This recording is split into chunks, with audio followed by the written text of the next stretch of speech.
Hello, നമുക്ക് സിമ്പിളായിട്ടുള്ളൊരു birthday card നോക്കിയല്ലോ.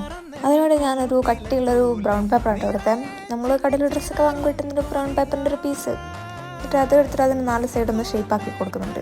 കോർണറൊന്ന് ഷേപ്പാക്കിയാൽ നമുക്ക് നല്ലൊരു ഇതിൽ കിട്ടും, ക്യൂട്ടായിട്ട് കിട്ടും. അത് കഴിഞ്ഞിട്ട് ഞാൻ അസൈൻമെൻറ്റിൻ്റെ ഒരു ചെറിയൊരു പീസ് എടുത്തിട്ടുണ്ട്. 1.5 സെൻറ്റിമീറ്റർ വീതിയിലൊരു പീസ് പേപ്പർ എടുത്തിട്ടുണ്ട്. അത് നമുക്കൊരു റോസാപ്പൂ ഉണ്ടാക്കാനാണ്. എനിക്ക് റോസാപ്പൂ ഉണ്ടാക്കാൻ അറിയുമെന്ന് വിചാരിക്കുന്നു. ഇതേപോലത്തെ ഒരു റോസാപ്പൂ ഉണ്ടാക്കിയൊരു വീഡിയോ ഞാൻ വേറെ ഇട്ടിട്ടുണ്ട്, അത് ക്ലോത്തും കൊണ്ടാണ്. അപ്പോൾ ഈ വീഡിയോ മനസ്സിലാവാത്തതൊന്ന് കണ്ടു നോക്കട്ടോ. ഉള്ളോട്ട് നിങ്ങൾക്ക് വീഡിയോ കാണുമ്പോൾ മനസ്സിലാവാൻ വിചാരിക്കുന്നു. ഞാൻ എക്സ്പ്ലെയിൻ ചെയ്താൽ നിങ്ങൾക്കൊന്നും തിരിയില്ല. അത് അത്യാവശ്യം ഫുള്ള് റോസാപ്പൂ ചുറ്റിക്കതിന് ശേഷം മറ്റത്തൊന്നും ഒട്ടിച്ചിടുന്നു കേട്ടോ. എന്നിട്ട് ആദ്യം തന്നെ ഒരു ചെറിയൊരു ഭാഗം ഇട്ടില്ലേ, അതാണ് അതിൻ്റെ സ്റ്റെമ്മ്. അങ്ങനെ 3 റോസാപ്പൂ ഉണ്ടാക്കിയിട്ട് അതൊന്നും ഒട്ടിച്ചെടുക്കുന്നില്ല. ഒട്ടിക്കുന്ന വീഡിയോ നിനക്ക് കിട്ടിയിട്ടില്ല. നെക്സ്റ്റ് ഒരു ബോ കുത്തി കൊടുത്ത് ഹാപ്പി ബർത്ത്ഡേ കാർഡ് റെഡി. ഒന്നും കൂടി വൃത്തിയാക്കിയാൽ സൈഡിൽ നിന്ന് ലൈൻസ് ഇട്ട് കൊടുക്കുന്നുണ്ട്. നിങ്ങൾക്ക് ആർക്കുവാണെങ്കിൽ കൊടുക്കാം. അപ്പോൾ ഇത്രയുള്ള വീഡിയോ കേട്ടോ. ബൈ.